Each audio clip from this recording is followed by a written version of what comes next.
On হয়েছে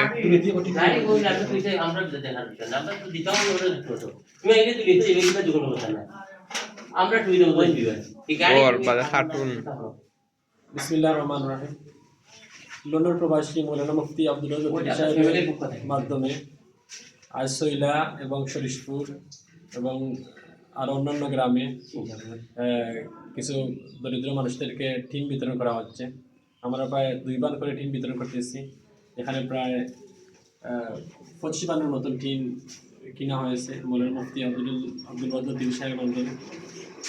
ওনার পক্ষ থেকে পরিবারের পক্ষ থেকে আজ টিন বিতরণ করা হচ্ছে। আল্লাহ পাকের জন্য মুফতি আব্দুল লতিফ সাহেবের দানকে কবুল করেন।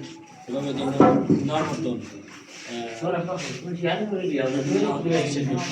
ভাই বোনদের যেন গরিব সাহেবের পাশে আপনারা সবসময় দাঁড়ান এবং যেখানে দুঃখী মানুষ দেখেন সেখানে মৌলানা মুফতি আব্দুল লতিফ সাহেব সেখানে মানুষের পাশে দাঁড়ানোর চেষ্টা করেন। ওনার মাধ্যমে বিভিন্ন জায়গায় মানুষদেরকে ঘরবাড়ি করে দেন। ওনার একটা ফাউন্ডেশন রয়েছে বাইতুল ইসলাম ফাউন্ডেশনের মাধ্যমে বিভিন্ন জায়গায় মসজিদ মাদ্রাসা কালপাট ব্রিজ রাস্তাঘাট করে দেন উনি বাইতুল ইসলাম ফাউন্ডেশনের মাধ্যমে। আর আজ ওনার ব্যক্তিগত ওনার পক্ষ থেকে আজ প্রায় 25 বান টিন বিতরণ করা হচ্ছে।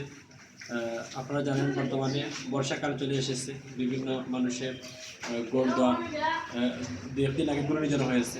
অনেক মানুষের টিন তুফানে উড়িয়ে নিয়ে গেছে। মৌলানা মুফতি যেভাবে মানুষের পাশে দাঁড়ান এভাবে প্রবাসী ভাই বোনদের মানুষদের পাশে দাঁড়ানোর আহ্বান জানিয়ে আসসালামু আলাইকুম ওয়া রাহমাতুল্লাহি ওয়া বারাকাতুহু।